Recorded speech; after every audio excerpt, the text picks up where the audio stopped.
I always thought my mother was complicated. She had a sharp tongue and a sharper sense of survival. She raised me on her own, as my father vanished when I was too young to remember him. I noticed she had a knack for latching on to quick schemes and questionable ideas. I tried to trust her, but there were red flags along the way. Whenever money came up, she got defensive. When I graduated from high school, I resolved to attend college without burdening her. That meant working every shift I could find and setting aside my earnings, hoping that someday I'd be able to transfer to a 4-year university. It took years, but I saved $50,000 hard-earned dollars total.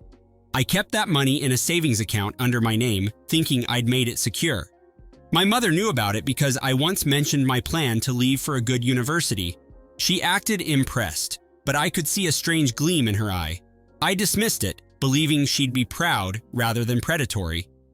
One afternoon, I got home from work to find a notice from my bank stating there had been unusual activity. When I checked, my balance was zero. I panicked and called the bank, but they said I'd authorized a transfer. I couldn't believe it. My mother had somehow forged my signature. By the time I realized it, she had vanished, leaving an emptiness behind. I learned she had withdrawn everything and booked a flight to Spain. It wasn't a vacation. She wasn't coming back.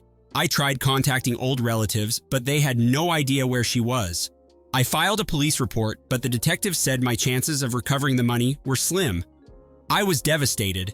For days, I couldn't sleep or eat properly. Every waking moment felt like a betrayal replaying in my head. I raged and thought about what kind of person does this to their own child. I felt alone, stuck with rent, bills, and no tuition fund. That money was my entire future, and she stole it without blinking. I promised myself I would never forgive her for this. I started working extra shifts. I took on late-night cleaning gigs, early morning deliveries, and weekend bartending. It was exhausting, but I told myself I wouldn't let her destroy my life. Meanwhile, I saw social media posts indicating she was partying in Madrid with strangers who seemed more like opportunists than friends. She'd upload a photo in a fancy restaurant or a club, always smiling. It made my blood boil. People kept asking where she got the money for that lifestyle, and she'd joke about a windfall. Every day, I waited for a sign that she'd realize her mistake or at least feel remorse. But that never came. The more I scrolled, the clearer it was. She had no shame. I decided not to cry over it anymore. Instead, I set up a plan to gather every piece of evidence I could. I contacted the bank, got copies of the transfer documents, and saved all her social media updates. I wanted to prove she'd stolen from me. My idea was to keep building a case in case an opportunity arose. I got in touch with a lawyer who specialized in international matters, but his fee was insane. He told me that we'd have to file suits in both countries, and there was no guarantee of success. I thanked him for his time and realized I was on my own. Still, I felt compelled to remain vigilant, hoping for a breakthrough.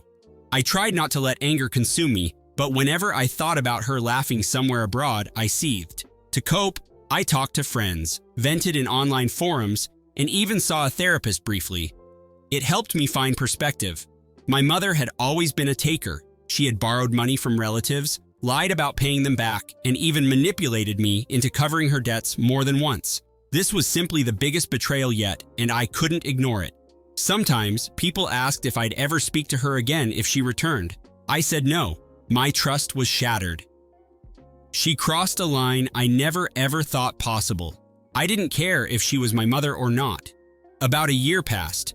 I worked relentlessly, saving whatever I could, though it was nowhere near that original amount.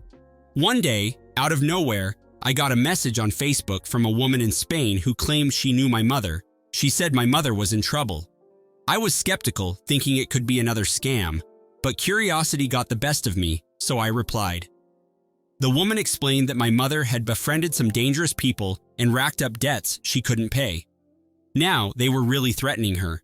She was desperate and had asked this woman to contact me, thinking I'd bail her out. My stomach twisted with equal parts anxiety and anger. After all she'd done, I wondered if this was some cosmic payback. She had stolen from me, and now karma had come knocking on her door. I asked the woman how she'd found me, and she said my mother had confessed to having a child in the States. She gave her my name and told her to beg me for money. It was surreal, like I was suddenly responsible for her. But I felt nothing but bitterness, no sympathy or concern whatsoever. I told the woman I had nothing to give. That was the truth. Even if I'd had millions, I wouldn't have rescued her. She chose her path, betrayed me, and expected a bailout. I refused to be her safety net ever again. The woman insisted my mother had run out of options. She said my mother had borrowed from a local loan shark and gambled most of it away. When the debts mounted, she tried scamming other expats, but that ended badly. I listened, feeling an odd mix of satisfaction and horror. Part of me wanted to see her suffer for what she did. Another part couldn't believe how reckless she had become.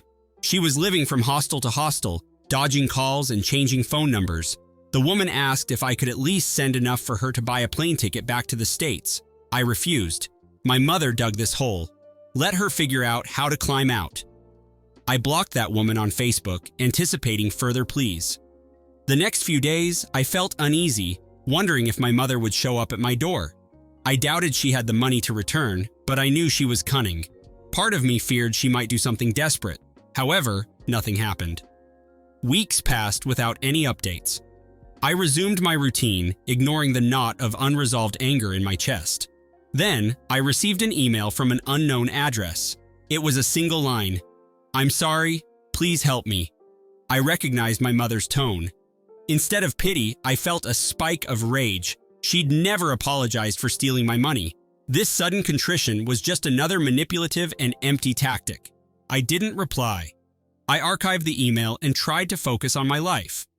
Over the next week, she sent more messages, each more desperate than the last. She claimed she had nowhere to sleep, nothing to eat, and enemies were after her. She even wrote, "You owe me this," which made my blood boil. How could she think I owed her anything? She stole my education fund and spent it on frivolous luxuries. Now that she was in trouble, I was supposed to rescue her?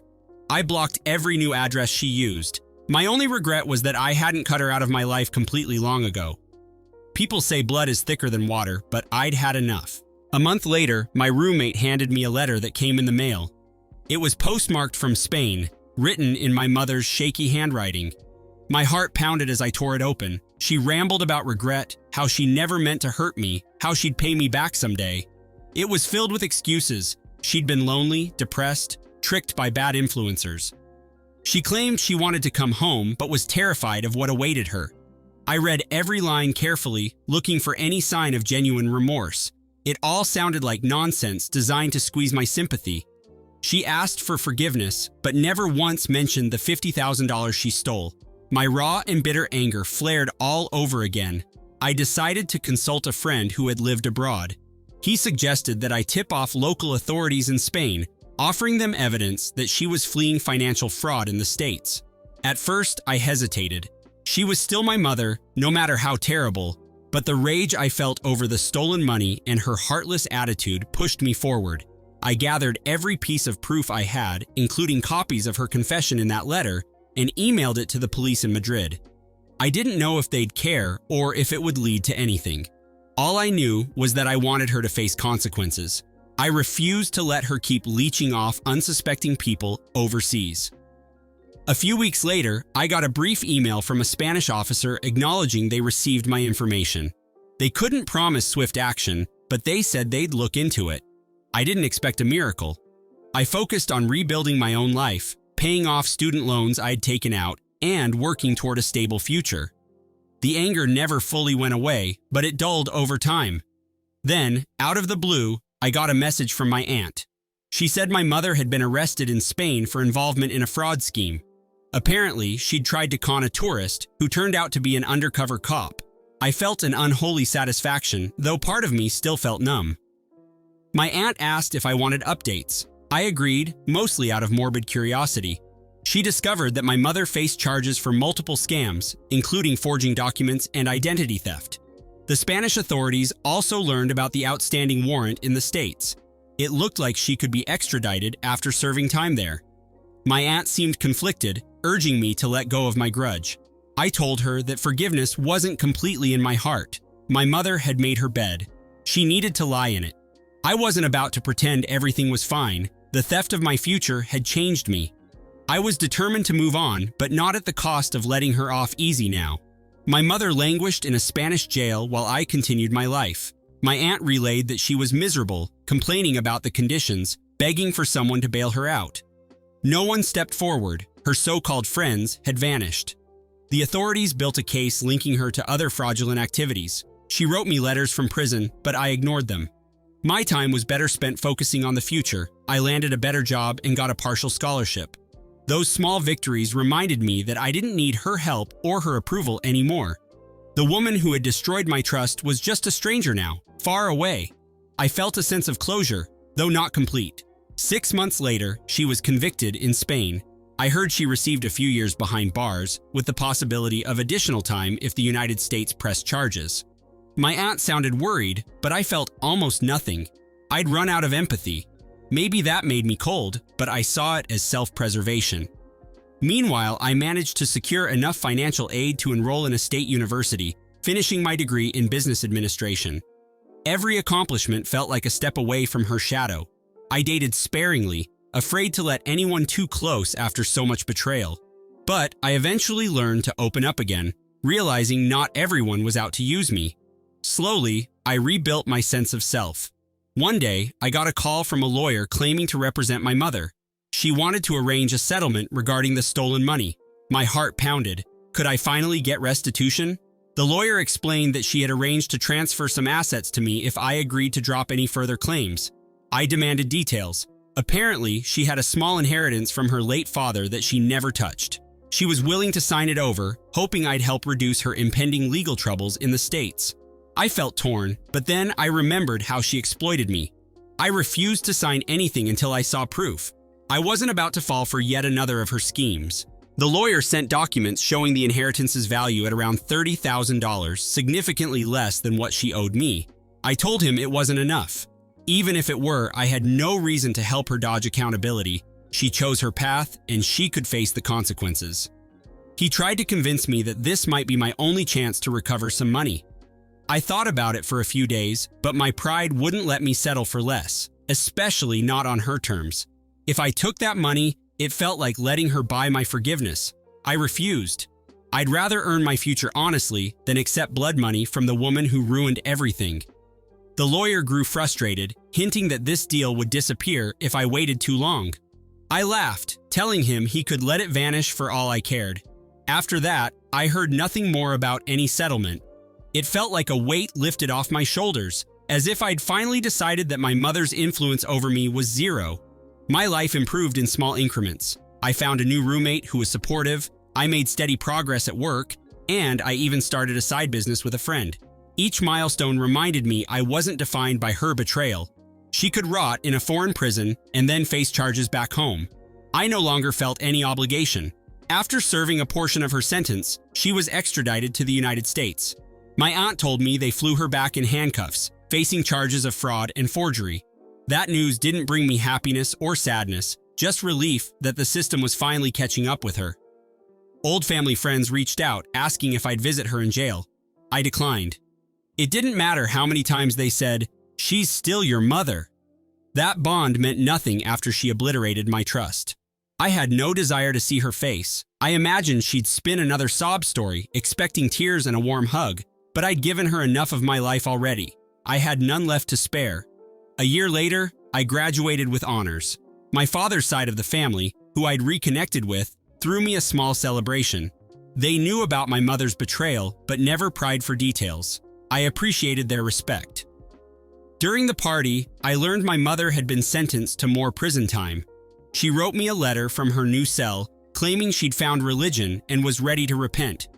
She even said I was the only family she had left, but I tore the letter up without finishing it. I refused to let her words poison my milestone. My achievements were my own, financed by my sweat, not the money she stole. I wouldn't let her overshadow this day. Life continued to move forward.